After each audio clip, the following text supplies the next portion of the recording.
So we're getting close here. We just have a couple minutes to go here, I think, to pull this together, to wrap it up.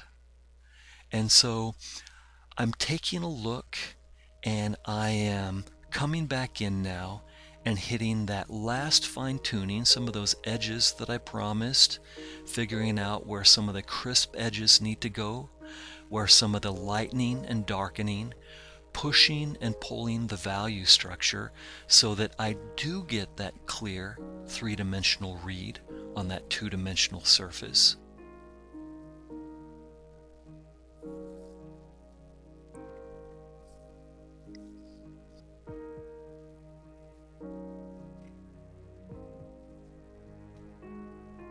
So we can zoom in and take a closer look here as I refine just a little bit further in the face.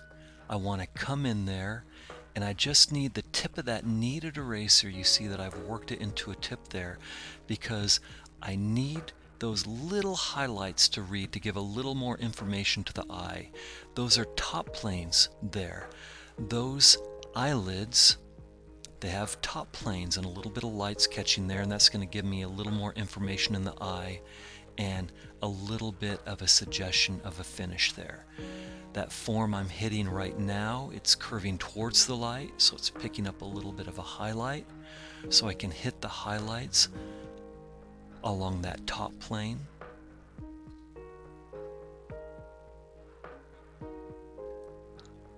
Crisp edge, because that is a cast shadow. It's a cast shadow being cast from the shape of that eye. Got a stroke up there in the hair.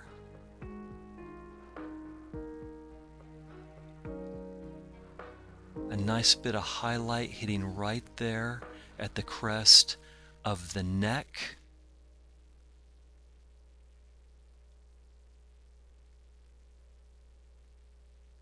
Just cleaning up that transition a little bit.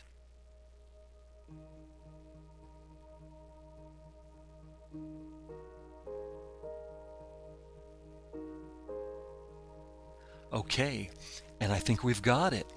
So we've got it. So here's a finish, and I'll let you take a closer look here so we can zoom in on it a little bit and let you take a closer look at the hair and at the features. And let's go ahead and zoom in even closer, because I promised you both that we would keep this simple, but we would also get the right kinds of edges in there. So look how firmly that I've hit the cast shadows on the nose, that cast shadow coming off of the nose. You see the cast shadows around the eyes that are being cast down the cheek.